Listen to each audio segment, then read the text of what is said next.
mitigate the gases, because during the firing process, there are gases that are created from the explosion. And we can explain that. So I just kind of pop these little, these are called thread protectors.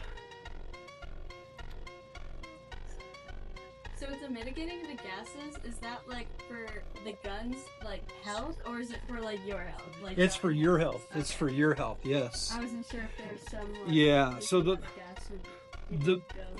what's awesome about the bolt action? The bolt action, the only moving part is the part that you actuate. The rest is all the